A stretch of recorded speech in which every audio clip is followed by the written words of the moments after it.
Okay, pag-uusapan natin ngayon ang mga gawa Kabanata 9. Alam nyo, madaling isipin na isa lang itong lumang kwento, di ba? Pero ang totoo, ito'y isang buhay na blueprint, isang plano ng Diyos na hanggang ngayon kumikilos at may direktang epekto sa buhay natin. So paano natin hahaharapin yan? Alam nyo, para masagot natin yan, balikan natin yung kwento ng unang iglesia. Tingnan natin yung pinakamatinding banta na hinarap nila, isang tao, na para bang sinasalamin niya lahat ng kinatatakutan nila. So, ang kwento natin nagsisimula kay Saulo. At itong si Saulo, grabe, ang misyon niya, wasakin ang iglesia. At hindi lang to basta galit ha, may papeles siya, may legal na kapangyarihan para mag-aresto at magpakulong ng mga Kristiyano.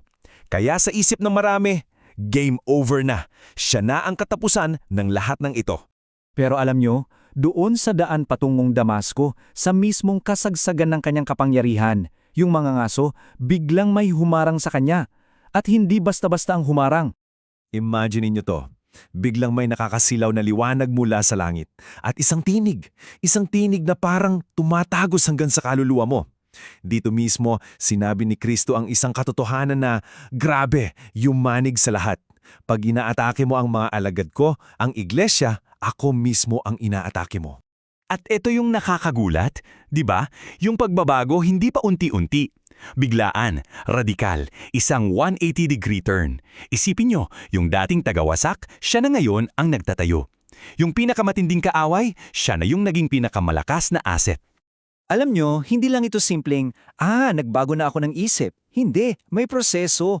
Una, kininalang munang durugin yung pride niya. Tapos sumunod yung 3 araw na bulag siya, nag-aayuno at desperadong nananalangin.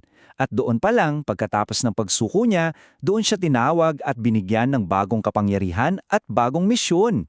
So anong punto rito? Ito yung aha moment. Hindi lang basta ni-neutralize ng Diyos yung threat.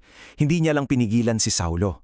Ang ginawa niya, kinuha niya yung pinakamalakas na armas ng kalaban at ginawa niyang sandata para sa sarili niyang kaharian. Wow! Ganyan siyang kumilos.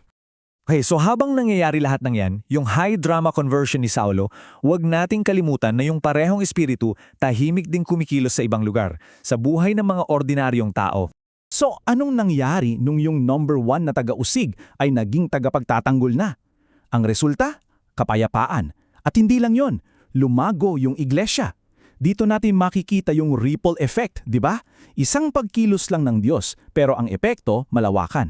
At pansinin niyo yung sinabi ni Pedro napaka-importante nito. Hindi niya sinabing, hoy pinapagaling kita, ang sabi niya, pinapagaling ka ni Hesukristo. Bakit? Kasi malinaw sa kanya na si Jesus pa rin ang kumikilos.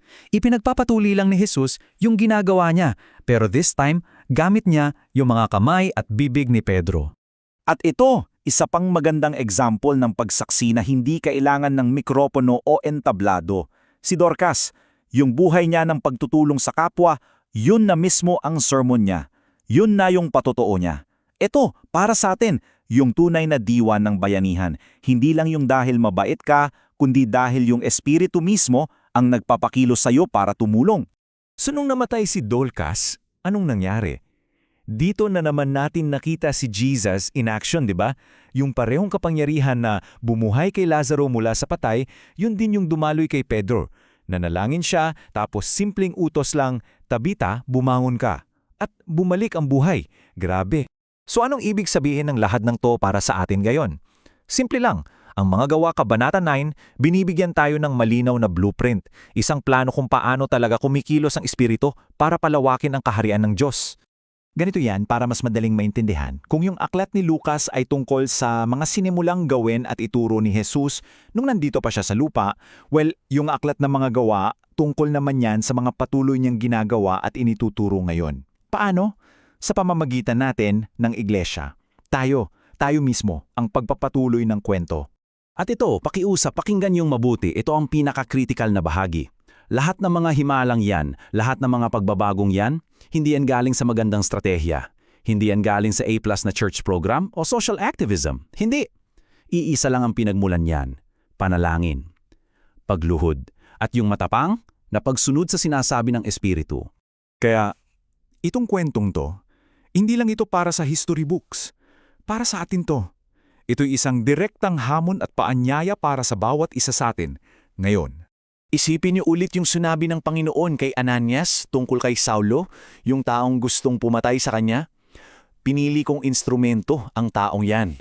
Dito natin makikita kung gaano kalawak ang kapangyarihan ng Diyos na pumili at gumamit ng kahit na sino. Kahit yung sa tingin natin pinakamalala para sa kanyang dakilang layunin. Talagang walang imposible sa kanya.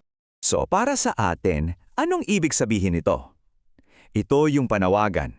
Tama na yung pag-asa sa sarili nating galing, sa sarili nating talino, sa mga programa natin. Panahon na para bumalik tayo sa nag-iisang source ng tunay na kapangyarihan. At alam nyo kung ano yon? Panalangin at buong pusong pagsuko sa Espiritu Santo. Kaya ito yung iiwan kong tanong sa inyo.